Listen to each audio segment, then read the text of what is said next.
नमस्कार विद्यार्थी मित्रांनो, स्वागत आहे पुन्हा एकदा नेक्स्ट स्टेप अकॅडमी या युट्यूब चॅनलवरती। विद्यार्थी मित्रांनो, तुम्हाला सीट मॅट्रिक्स माहित आहे का? काय असते?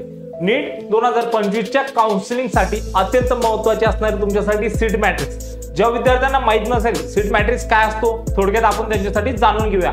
बघा, सीट मॅट्रिक्स म्हणजे कोणत्या कॉलेजला किती जागा आहे। फॉर एक्झाम्पल या ठिकाणी आपण ग्रँड मेडिकल कॉलेज मुंबईचा हा कॉलेज घेतलाय बघा, तर या कॉलेजमध्ये इनटेक कॅपॅसिटी किती बघा, तर या ठिकाणी तुमची इनटेक कॅपॅसिटी आहे 250 सीटची। ओके, यासाठी 15% तुमची जी सीट आहे बघा 38 आहे बघा। ओके, त्यानंतर बघा या ठिकाणी जनरल साठी, ओके, वुमन साठी, ओके, ऑर्फन कॅन्डिडेट साठी, पीडब्ल्यूडी कॅन्डिडेट साठी, ओके, हिली एरियाच्या जनरल साठी, हिली एरियाच्या वुमन साठी, ओके, या सर्व जागा यामध्ये दिलेल्या आहे बघा।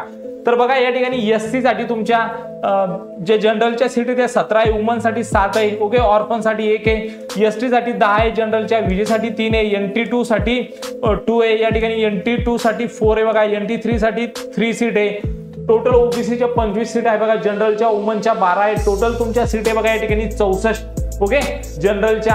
तर या ठिकाणी तुम्हाला सर्व डेटा या सीट मॅट्रिक्स मध्ये दिलेला आहे बघा।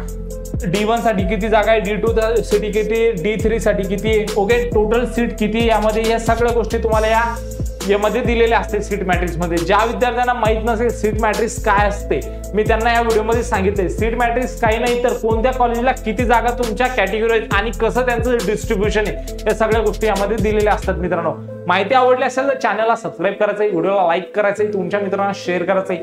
भेटूया अशाच एक मोर इन्फॉर्मेटिव्ह व्हिडिओमध्ये, तोपर्यंत थँक्यू।